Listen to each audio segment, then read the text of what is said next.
Hello, welcome to Lazada Insider, featuring knowledge that makes a difference. We share trusted insights, forward looking perspectives, and exclusive expert interviews to keep you ahead of the curve. Hello everyone, welcome to Lazada Insider. Social intelligence is a useful tool to understand critical insights for strategic decisions. In today's Lazada Insider episode, we will hear from experts and explore how social intelligence can help businesses identify key opportunities in sustainability and take actions based on the insights. Today, we have Faizal joining us from Digimind.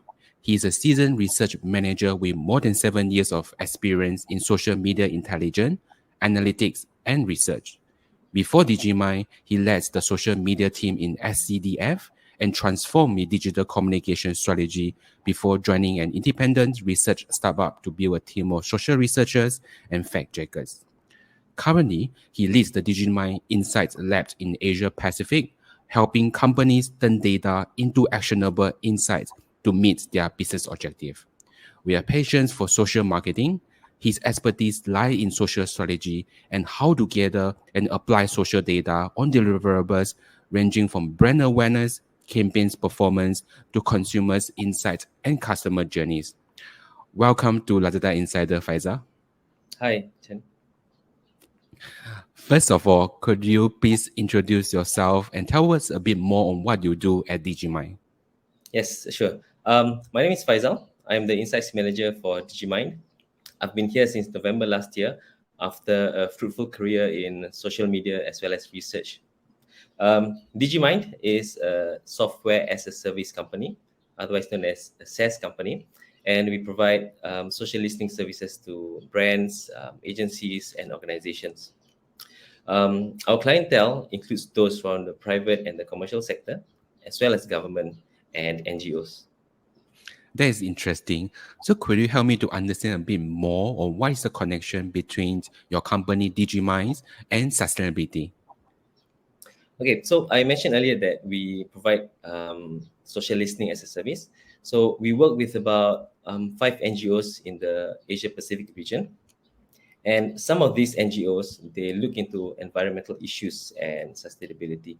So what we do is we help them derive insights from the online conversations that's taking place on social media as well as mainstream media, and we turn it into something actionable for them. Cool. Can you tell me a bit more on how can this social listening support the sustainability efforts? Right, so maybe I can share more about one of the clients that we're working with. So this particular client, they are seeking to monitor and understand what people are talking about online with regards to the environment and sustainability. And this NGO is doing active social listening. So we provide them with quarterly and biannual reports to share insights on the topics. Our work with this client enable them to identify opportunities where they can improve on their campaigns and to leverage on the buzz so that they can help increase awareness on sustainability within the region. And they cover several markets within this region like Indonesia, Thailand, Philippines. Cool. And I'm interested to know more. So can you give me some example of the insight that you actually managed to obtain from some of these online conversations in the past? Okay, so let me first share about what the tool can offer and how we derive the insights that help them with their objectives. So at the basic level, our tool is called Digimind Social. It provides an overview of the overall traction about the conversations, the themes that people are talking about, the media share of voice, as well as the sentiment breakdown.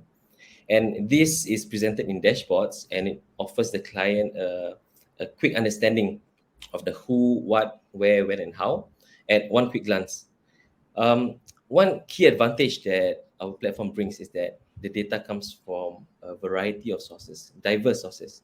So on LinkedIn, we have the professional scene where professionals talk about their company culture, their thoughts on leadership, their professional opinions on sustainability.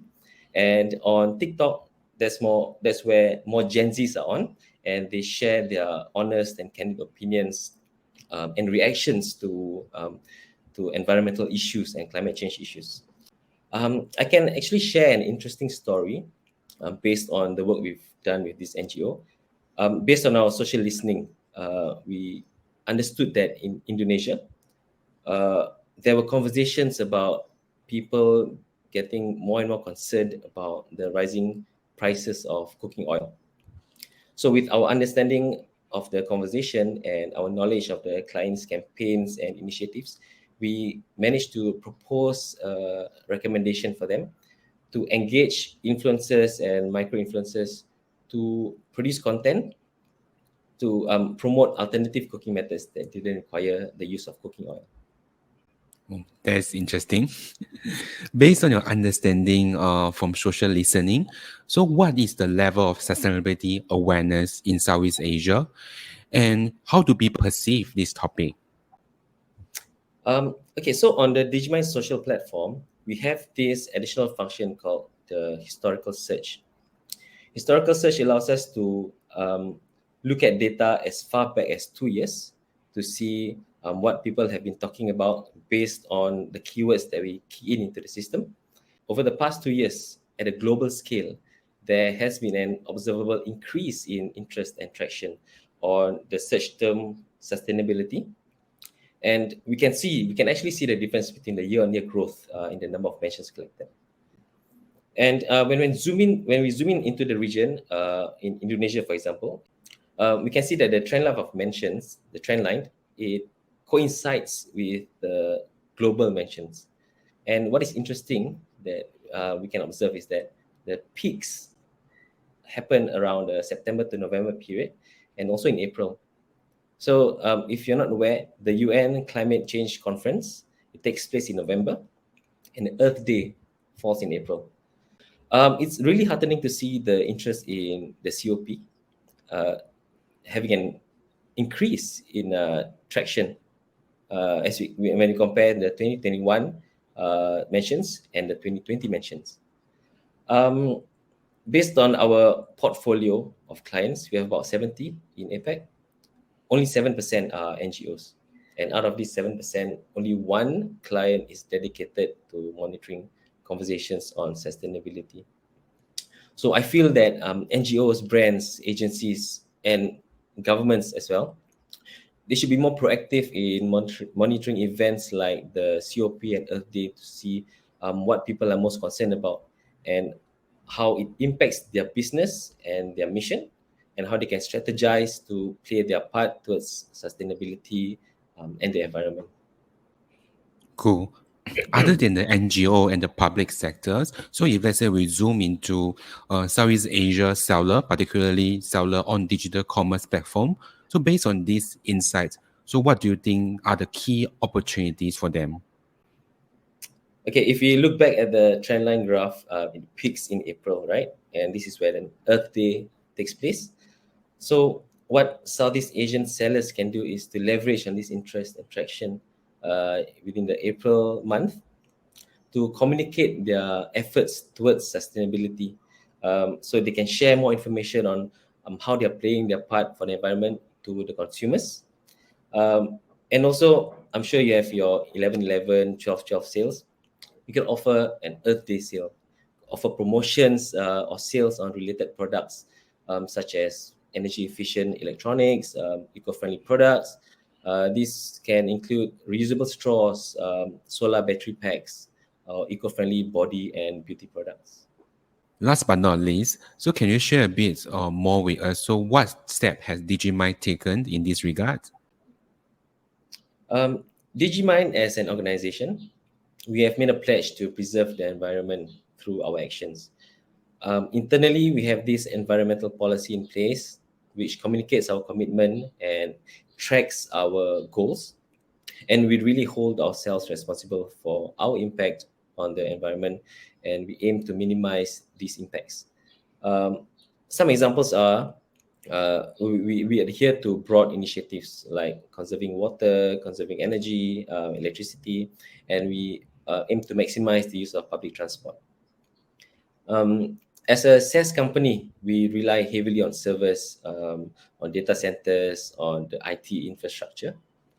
So in 2020, our main goal was to reduce our carbon footprint of the data centers by at least 20%. How we achieved that was to partner with OVH and managed to bring it down to 27% by deleting old servers and replacing others with newer and more energy efficient ones. I'm proud to share that we were awarded the silver rating for our corporate sustainability performance by EcoVadis. And I believe that this is a reflection of our commitment to sustainability by creating solutions for a sustainable world. That brings us to the end of today's episode. Thank you, Faizal, for your time. Thank you, Chen. This is Lazada Insider. We hope you enjoyed this episode. Make sure you click follow and subscribe so you don't miss our latest insights and expert interviews. Thanks again for joining us. Until next time, take care.